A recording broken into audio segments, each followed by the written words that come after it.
We try to represent some of the best that British farmers and British cheesemakers can make. So we select from certain dairies, certain farms, very good quality cheddars, good quality blue cheeses, some blended cheeses. So we're trying to pick the best of British cheese making to be represented under the Somerdale umbrella.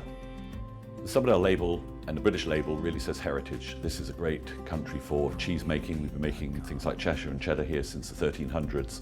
Before the days of mass transport or rapid transport around the country, there were regional cheeses. So Cheshire was made in a region, Lancashire was made in a region. So those regional cheeses still exist, and in certain cases they are made in that area. For instance, farmhouse cheddar will be made in the southwest of England. The country is known for its history of cheese making, so we're selling the heritage of that history of cheese making in the UK. Our family have been here in the village of Ditchett, Somerset, making cheese for 185 years. So we're the oldest cheddar making business anywhere in the world still making cheese today. We're right in the heartlands of where cheddar originates from, and we're only 15 miles from the village of Cheddar itself. And really cheese making grew up around here largely because of the high quality grassland, which was a very natural spot to keep cows, but also for the caves that are in Cheddar village where people used to store and mature the cheese. What we do differently from a lot of other farms is that we're very much a grass-based system. All of our cows stay outdoors for as long as they possibly can during the year. Now, a lot of farms around the world have now moved indoors, so sometimes the cows never even go outside, and that's very different from what we do. And we do it because we love it, we love the cows, we love the way of life, we love that style of farming, but we also do it because it makes so much difference to the finished product. There's no cheese like grass-fed milk cheese. I think the quality of the cheese is down to every single person in the process, and that really starts on the farm with the guys that are milking the cows and ensuring that they provide us with the absolute best quality milk. And we have a very strict set of standards, both hygiene and quality, that we ensure that all our farms adhere to. It then goes to ensuring that once the milk is delivered to site, it's kept in the most hygienic and temperature controlled environment before we actually make it into cheese. Given that we're the oldest cheddar maker anywhere in the world, we've been using the same traditional starter cultures for generations. Now, starter cultures are the friendly bacteria that you add at the beginning of the cheese making process, and hence the name. And they're the single most important determinant of the quality and flavour of the finished cheese. One of the things that really does define cheddar and a proper, authentic West Country farmhouse cheddar from its original region is the fact that a lot of that process has to be undertaken by hand, and in particular during the process that the cheddar curds are actually turned by hand to a prescribed level. And that level allows you to really control the finished texture and character of the final cheddar. Right the way through the cheese making process, you have a huge amount of control points that you have to monitor very, very, very rigidly. And each day of cheese making is different, so you need people who really understand the process and why it's different each day. It's a living, breathing food, so it's not something that you can just set a recipe in a computer and make it the same every day. It really does require people with huge amounts of knowledge, talent and dedication to continue making the best cheese. The protected designation of origin for West Country farmhouse cheddar is a really key point of difference for what we do. There's only about 6 cheesemakers left in the world that are able to use the protected designation of origin on cheddar, and we're one of them. And what it really does do is guarantee you the authenticity of the product, that it's made in its traditional region. So we're really following proper cheddar making traditions and guaranteeing our customers a flavour that they really can't get from anywhere else in the world.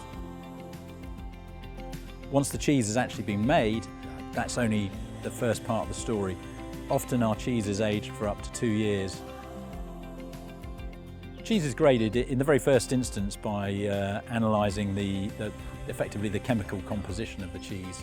So we know exactly the kind of parameters of fat, protein, moisture and salt that we're looking for in the perfect cheese. Once you've established that it's within those acceptable parameters, the cheese is then graded at various stages of its life. it starts with the first grade at 3 months, and each process is repeated. So you take a cheese iron and a qualified cheese grader. The cheese iron is inserted into the centre of the cheese and then pulled out, and you get a core sample to analyse the cheese. That cheese is then visually inspected to check for acidity. It's checked for its aroma and cleanliness. It's then finally checked for its body, texture, and obviously most importantly, flavour development. Tastes around the world vary tremendously. We do a lot in the United States where they quite like a sweet cheese. The Chinese don't like too much salt, they like spicy. The Australians like a firm, strong cheddar. So cheese tastes around the world are very different. So we spend a lot of time doing research into the markets, asking people what they like. USA and Australia are very big cheese-eating markets, but we've marketed the British cheeses there as a far superior product than some of the local products. So we spent a lot of time in those markets showing off British cheeses. But on the other side, we've also developed into what were traditionally non-cheese-eating markets like Southeast Asia, China, places like that in the Middle East, where the growing middle class are looking for Western product. In Somerdale, barbers have found a fantastic partner to help them take our product all around the world. Whilst we have the sort of traditional cheese making skills and the products that are of interest to people around the world, we've never really had the skills and capability to open doors and introduce our products to new markets in very far-flung places. It's something that we're really excited about doing, and actually having a partner as professional as Somerdale with the contacts and experience to take our products into those markets has been an absolutely fantastic success story for us. We have to be very careful about labelling, about compliance, health certificates, certificates of origin. America has a month, day, year dating system, so we have to be very careful that we date properly. Overseas markets require different health restrictions, so we have to make sure that the documentation is right, that we perform due diligence on seeing what the market needs before we ship there. Otherwise, the product gets there, and if it doesn't conform with Arabic labelling or Chinese labelling, it's going to get rejected.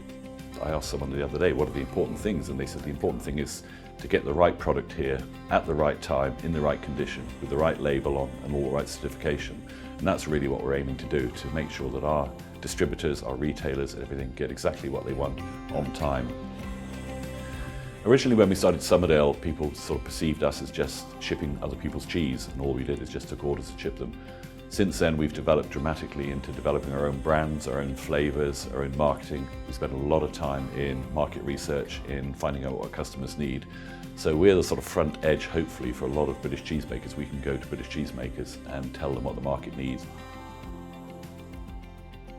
I think what's surprised us most of all about our entry to new markets is just how eager consumers around the world are to be trying our products.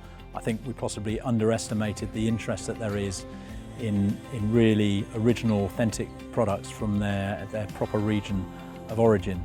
And I think if there's one thing I would say to it, I think I wish we'd have started 10 years earlier, because we've made such tremendous strides.